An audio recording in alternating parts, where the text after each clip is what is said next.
오늘 본문 말씀을 보시면은 에스겔이 본 4가지 환상 가운데 3번째 환상이 기록이 되어 있습니다. 이전에는 하나님의 영이 에스겔을 주로 예루살렘 성전으로 데려가서 환상을 보게 하셨습니다. 오늘 본문은 한 골짜기로 데려가서 환상을 보게 한다. 그렇게 기록을 하고 있습니다. 이 골짜기가 어느 골짜기인가? 그것은 그렇게 중요한 문제가 아닙니다. 또 정말 실제로 에스겔이 어떤 장소에 어떤 실존하는 실제하는 어떤 골짜기라는 그런 곳에 갔는가? 아니면은 그가 그냥 환상 속에서 어떤 골짜기 또 환상을 통해서 보았는가? 오늘 본문에 가만히 보면은 일단은 골짜기로 하나님의 영이 그를 데려가셨다. 그렇게 나오죠. 그리고 가서 보니 이런 어떤 뼈들이 막 있고 하는 이런 환상을 보게 됩니다. 어쨌든 하나님의 영에 의하여 데려감을 당한 것도 환상에 포함이 되는가 안 되는가 논란의 여지가 있습니다만은 그것은 중요한 것이 아니라 이 환상을 왜 하나님께서 에스겔에게 보여주셨는가? 이 환상을 통해서 주시는 메시지가 무엇인가? 그것이 중요하죠. 오늘 본문 바로 앞쪽에 36장에서 하나님께서 에스겔을 통하여 하나님은 이스라엘을 거룩하게 하신다. 다시 회복시켜 주신다. 이런 약속을 주셨습니다. 자, 그런데 이 선지자의 말을 듣는 이스라엘 백성들의 입장에서 한번 생각해 보겠습니다. 그 당시 이스라엘의 상황은 어떻습니까? 지금 이 에스겔이 예언을 하는 그 말을 듣는 사람들은 바벨론의 포로가 되어 가 있는 자들이 얼마 전에 자기 고국에서 들려오는 소식이 예루살렘 성이 함락되었다. 바벨론에 의해서 포위가 되어 있던 그 성이 드디어 함락되고 자기 나라가 망했다는 것이죠. 그 소식을 듣고 얼마나 참 마음이 슬펐고 망연자실하고 있었겠습니까? 그런 상황인데 하나님께서 에스겔 선지자를 통하여 이스라엘이 회복되리라. 하나님이 깨끗게 하신다. 그런 말씀을 36장에서 하게 하신 것이죠. 그래서 이스라엘 백성들의 입장에서는 이제 우리나라가 완전히 다 망해버렸는데 하나님이 언제 다시 회복시켜 주시겠다는 이야기인가? 선지자의 말을 듣고도 신뢰가 되지 아니하는 그런 상황이 바로 그 당시의 상황이었어요. 그러나 에스겔 선지자는 한결같이 여호와께서 말씀하신 것이다. 자기가 지어낸 말이 아니라 하나님이 외치라고 하신 말씀이고 이스라엘의 멸망에 대해서도 하나님께서 말씀하게 하셨고 또 그 멸망에 대한 예언이 성취된 것도 선지자를 통해서 기록하게 하셨고 또 멸망이 당했지만은 하나님께서 이제 앞으로 그들을 깨끗하게 하시고 다시 회복시켜 주신다는 말씀도 하나님이 주셨고 모든 것은 하나님이 계획하신 것이고 하나님의 섭리에 의한 것이고 에스겔 선지자 자기가 만들어낸 말은 하나도 없다는 것이죠. 그래서 선지자는 늘 그것을 강조하고 있습니다. 그래서 우리가 이 예언서를 쭉 보면은 반복되는 말씀이 여호와의 말씀이니라.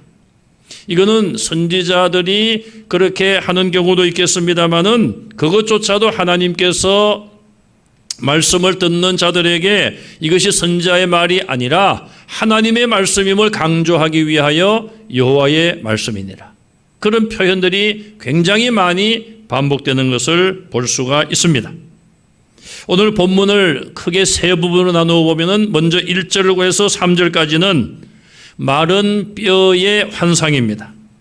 골짜기에 에스겔 선지자가 하나님의 영에 끌리고 그 권능에 끌려서 골짜기에 가서 보니 마른 뼈들이 그냥 굉장히 많이 있는 그런 환상을 에스겔 선지자가 보게 되는 것이죠.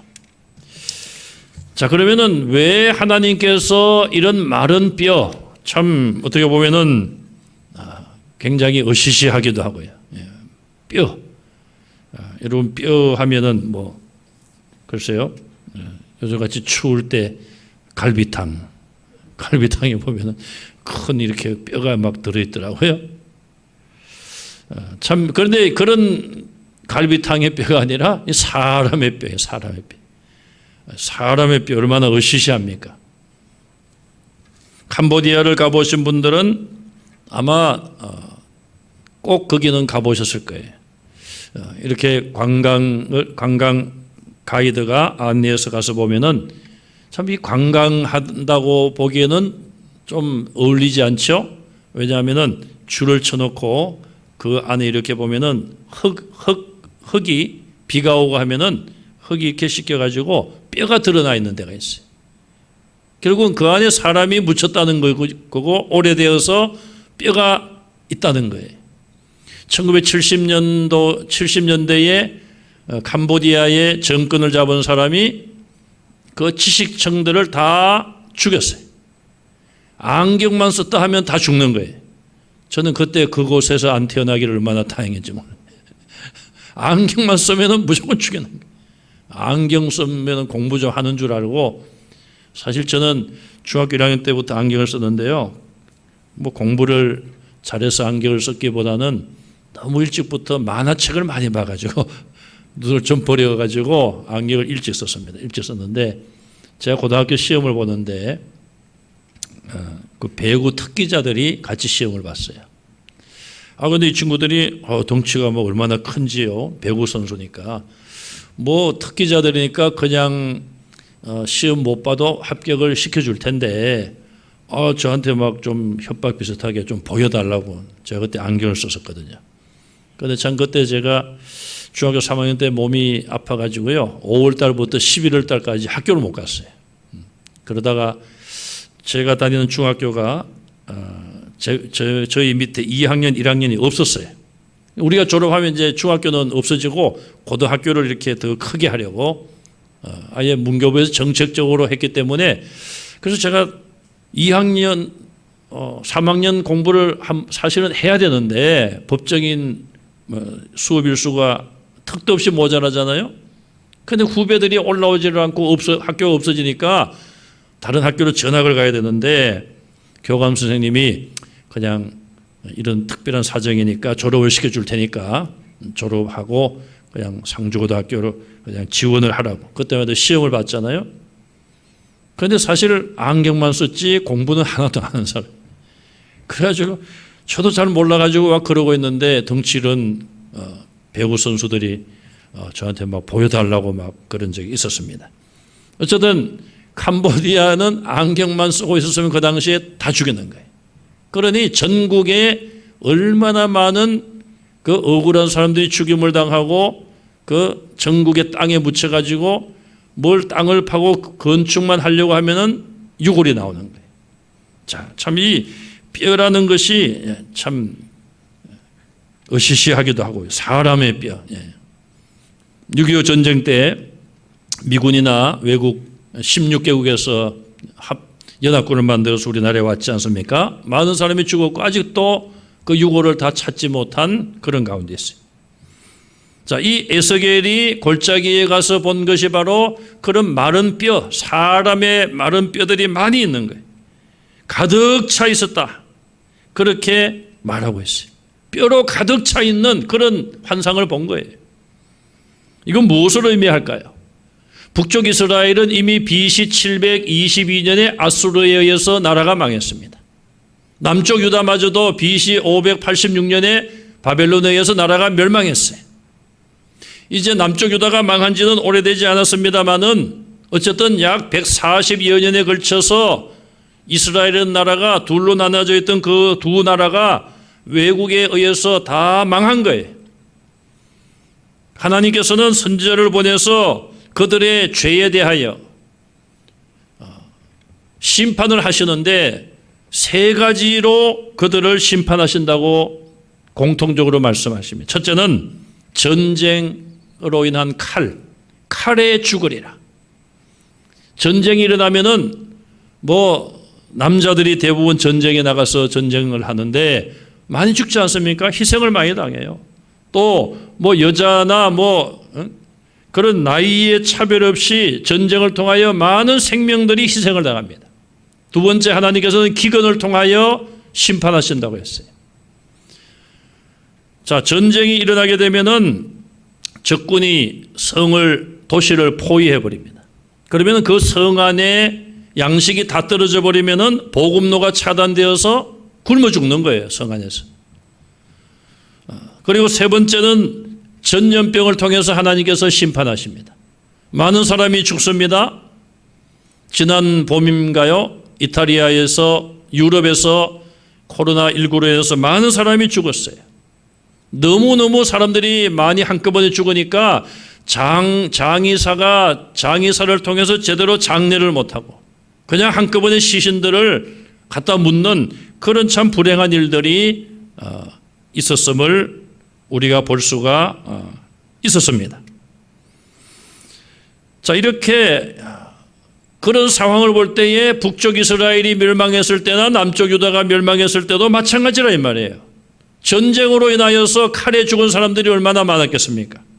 또 기근으로 인하여 양식이 없어서 굶어 죽은 사람들, 전염병으로 죽은 사람들,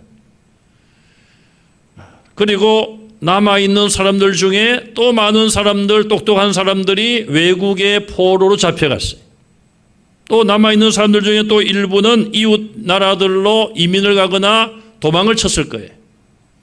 자, 이런 것들을 다 생각해 보면 죽은 사람도 많을 뿐 아니라 살아남아 있는 자들조차도 이스라엘의 재건을 위해서 쓰임받을 사람이 거의 없는 거예요. 그래서 지위가 낮은 사람, 그렇게 연약한 사람, 그런 사람들만 지금 이스라엘 나라에 남아 있는 거예요. 그러니 오늘 이 마른 뼈는 바로 그들을 상징하고 있는 거예요. 그들 힘으로 아무것도 할 수 없는 그런 상황이었습니다. 그것이 가득 차 있었어요. 이스라엘이 완전히 국력이 다시 일어날 수 없는 그런 상태로 쇠약해지고 완전히 멸망받은 그런 모습을 비유하고 있는 거예요. 또 뼈가 아주 말랐다고 말하고 있습니다. 뼈가 많을 뿐만 아니라 그 뼈들이 아주 말라버렸어요. 우리나라는 매장을 많이 하다가 이제는 화장을 많이 하고 낙골묘를 많이 쓰고 있습니다. 이스라엘은 이런 땅을 파는 것이 아니라 굴을 만들어 가지고 그 안에 무슨 이렇게 선방 같은 걸 만들고 그 위에다가 그냥 사람이 죽으면은 시신을 그 위에 올려놓는 거예요. 시간이 흐르면은 뭐 매장하는 것보다는 더 빨리 시신이 부패하게 되고 뼈가 남겠죠. 자, 그 뼈가 너무너무 오래되어서 아주 말랐다, 그렇게 표현하고 있습니다. 작년에 저희 어머님이 돌아가시기 전에 고향에 계시는 저희 작은아버님하고 이제 미리 상의를 했습니다. 그래서 저희 어르신들이 저를 기준으로 해서 정조부모님, 또 조부모님, 또 아버님 대, 저희 대, 이렇게 4대죠. 그래서 4대가 함께 쓸 수 있는 가족 낙골묘를 조성하기로 하셨어요. 뭐 이제 5대도 뭐 들어갈 수가 있겠습니다만은.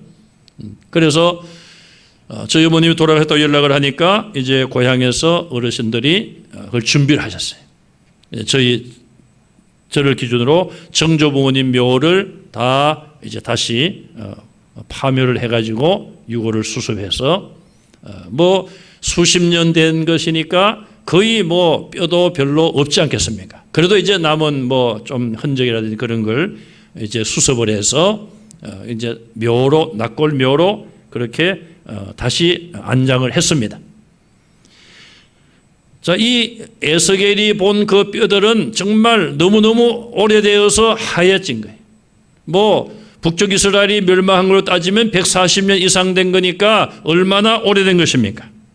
이거 역시 뼈가 완전히 하얗다, 오래되었다, 이 말 역시 북쪽 이스라엘이 망한 지가 오래되고 또 남쪽 유다도 이제 멸망을 했고 다시 일어날 수 있는 나라를 세울 수 있는 가능성이 전혀 없는 완전히 죽었고 죽은 지도 오래된 그런 시신에다가 지금 이스라엘의 국력을 비유적으로 말하고 있는 거예요.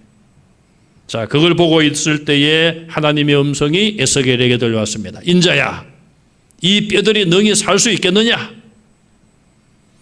자, 그 질문에 에스겔은 뭐라고 대답합니까? 주여, 주 여호와여, 주께서 아시나이다. 자, 우리가 일반적으로 생각을 해보겠습니다. 우리가 그런 환상을 보았는데 누가 저 뼈가 살 수 있을까? 어떻게 뼈가 살 수 있습니까? 이미 죽은 지 오래되었고, 예수님께서 무덤에 들어간 지 장사된 지 4일째 되는 나사로의 묘에 가서 나사로야 나오너라 말씀하셨어요. 그건 그래도 나사로가 4일밖에 안 됐으니까 아직 시신이 좀 본격적으로 부패하기 전이고 살은 아직 있을 거 아니에요. 그런데 이거는 지금 뼈가 그냥 뼈가 막 쌓여 있고 그냥 막 뒤죽박죽 아니겠습니까? 뼈들이 사람 뼈로 이렇게 그렇게 있었겠어요? 그냥 아무렇게나 막 그냥 뼈도 흩어져 있고 그냥 또 오래된 뼈고 또 많은 뼈들이 있고 도무지 인간의 생각으로는 살 가능성이 없는 거죠. 그런데 하나님께서 에스겔에게 물으신 거죠. 에스겔의 대답은 오직 여호와만이 아십니다. 아마 에스겔도 믿음이 없었다면 하나님 살 수 없습니다 이렇게 대답했을 수도 있을 거예요. 또 그가 자기가 솔직한 마음으로는 살 수 없을 것이다 그런 생각을 했을지도 몰라요. 그건 에스겔만이 아는 건데 어쨌든 오늘 말씀에 보면은 하나님이 아십니다 이 말이죠. 그 말 속에는 아마도 에스겔에게는 믿음과 소망이 그래도 있었던 것 같아요. 하나님께 달려 있습니다. 하나님께서 살리실지 살리지 아니하실지 그것도 하나님께 달려 있고 또 만약에 살리신다 하더라도 하나님만이 하실 수 있는 일입니다. 감히 자기 민족이 그동안 하나님의 말씀에 불순종하고 회개치 아니한 그런 모습을 생각해 볼 때에 하나님 하실 수 있으니까 좀 살려주십시오. 그렇게 말할 수 없었던 것 같아요. 그래서 에스겔의 마음이 얼마나 참 안타까웠겠습니까? 그런 속에 여호와 하나님만이 아십니다. 이렇게 대답을 한 것이죠. 오늘 우리가 당하고 있는 여러 가지 어려운 현실을 볼 때에 우리는 오늘 이 에스겔이 본 마른 뼈의 환상과 같은 그런 현상을 오늘 우리가 환상이 아닌 우리의 실제 삶 가운데 보고 있는 것 같습니다. 사람들의 마음이 점점 각박해지고 또 정신적인 안정을 잃어가고 우울증으로 호소하는 분들도 많이 있습니다. 자, 이런 가운데 누가 이 코로나19 바이러스를 소멸시키고 퇴치시킬 수 있을까요? 전 세계인들의 관심은 치료제와 백신 개발에 눈을 향하고 있습니다. 그러나 그것조차도 사실은 하나님께서 지혜를 주셔야 우리가 만들 수 있는 거 아니겠습니까? 그래서 우리는 이 에스겔과 같이 하나님만이 아십니다. 사람들은 정말 내일에 대한 소망을 가지기 어려운 시대에 살고 있습니다. 우리나라도 백신을 지금 계약을 하고 확보를 했다고 하지만은 언제 맞을 수 있을지 그건 아직 확실치가 않은 거예요. 이 코로나19를 통해서 우리 모든 인류는 정말 불확실한 내일을 바라보고 살아가는 것이죠. 이런 상황 속에서 과연 우리는 누구를 의지해야 될까요? 또 어떻게 이 어려움을 이겨낼 수 있을까요? 에스겔이 대답한 것처럼 하나님만이 아십니다. 그 말 속에는 하나님만이 하실 수 있습니다. 하나님만이 우리를 구원해 주셔야 됩니다. 그런 간절한 소망이 저와 여러분들에게도 있는 줄로 믿습니다.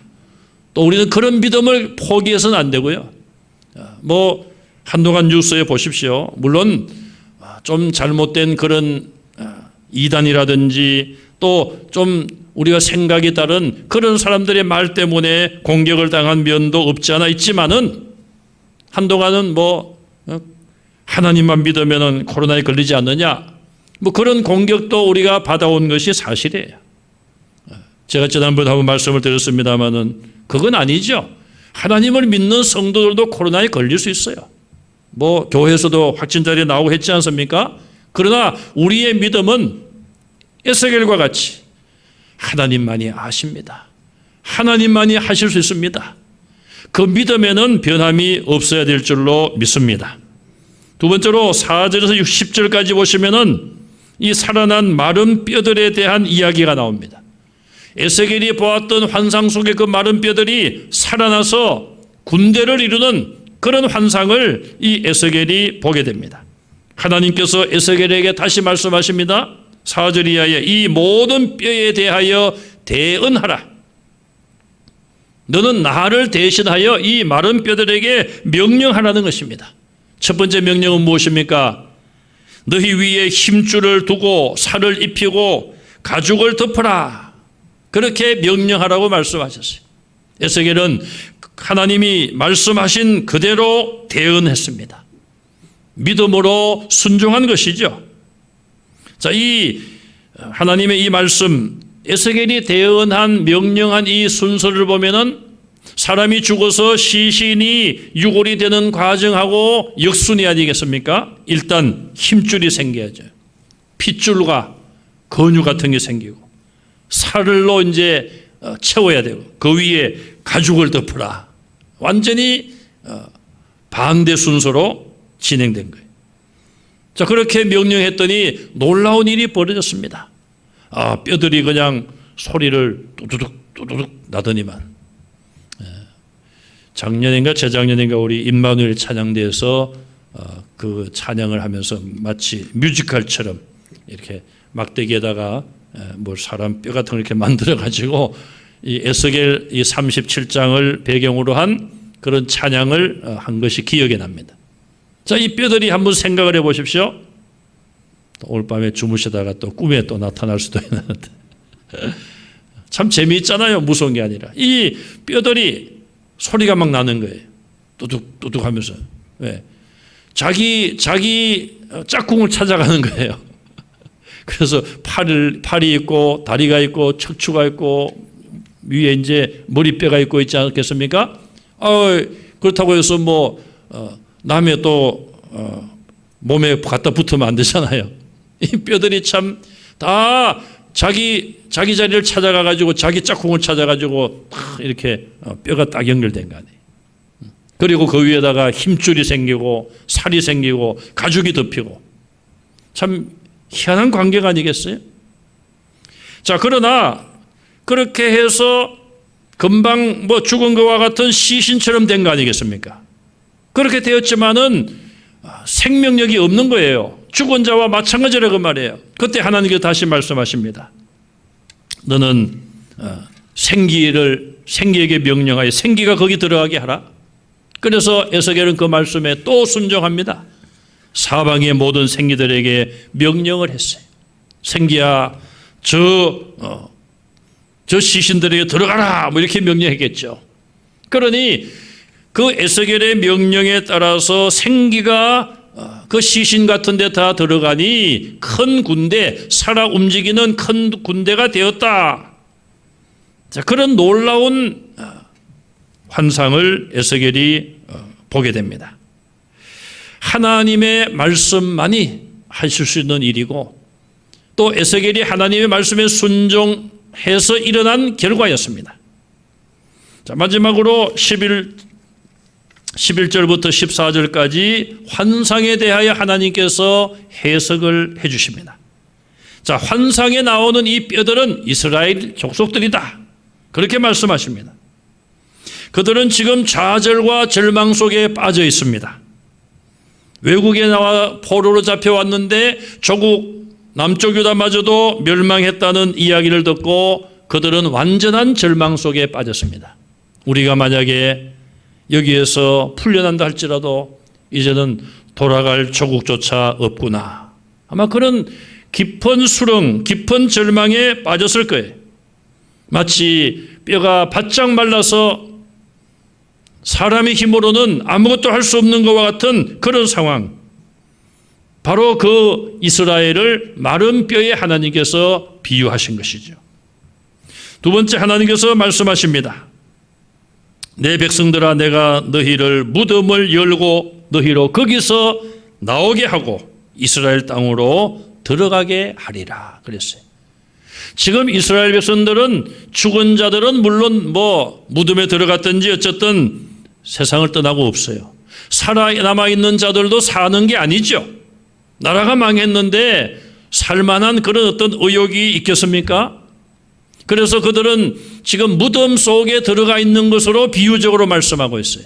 너희들이 바벨론이라고 하는 무덤 속에 들어가 있지만은 내가 무덤을 열고 너희들을 거기서 끌어내어서 이스라엘 땅으로 들어가게 하리라.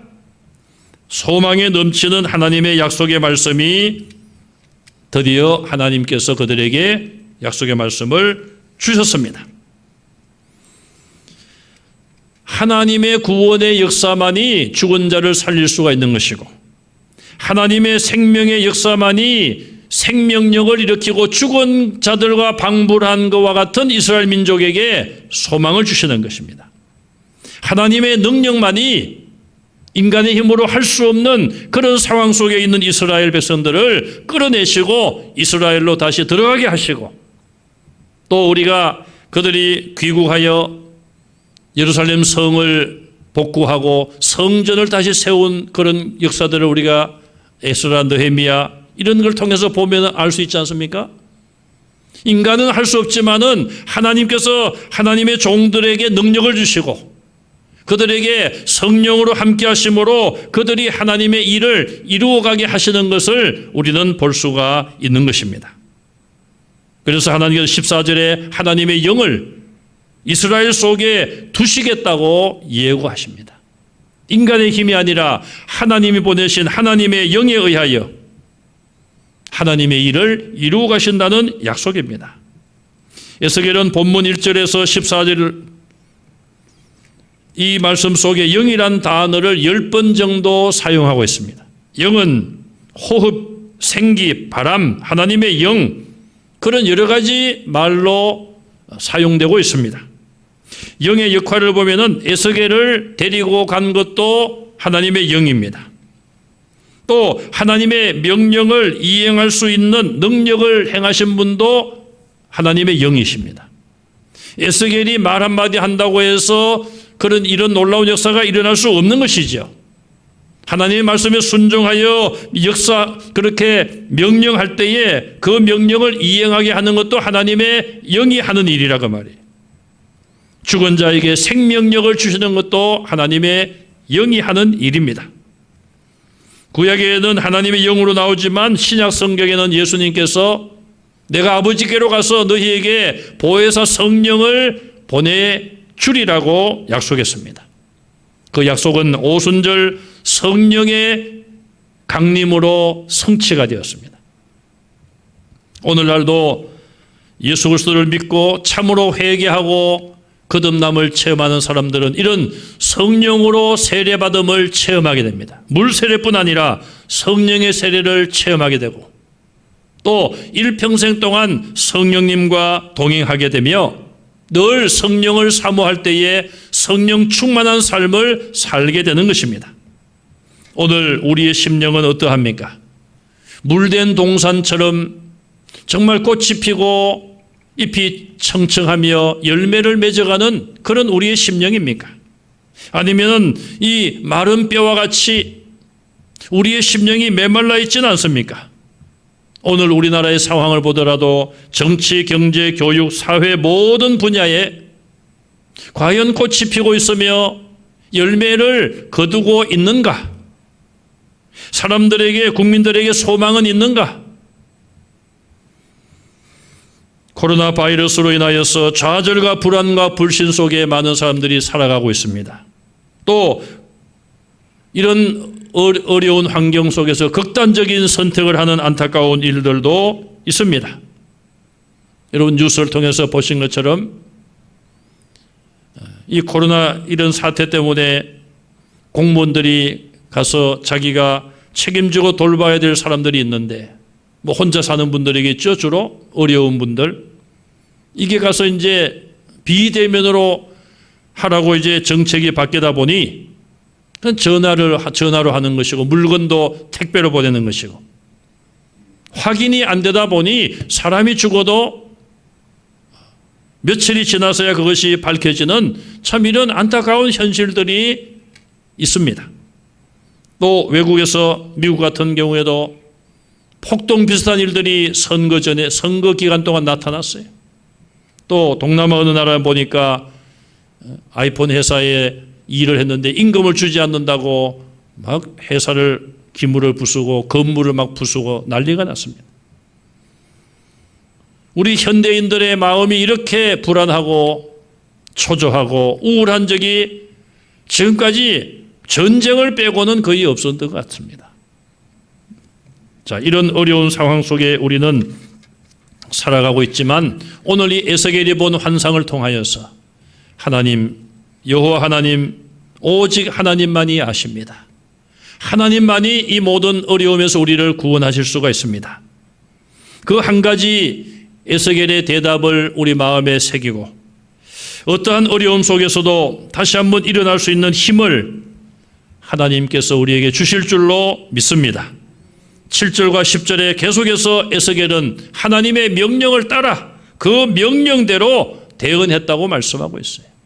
우리가 하나님의 말씀을 붙잡고 하나님의 약속의 말씀을 어려운 가운데서도 끝까지 붙잡고 하나님께서 우리를 구원하실 그 시간을 인내하고 기다리는 성도들이 다 되시기를 주님의 이름으로 축원합니다.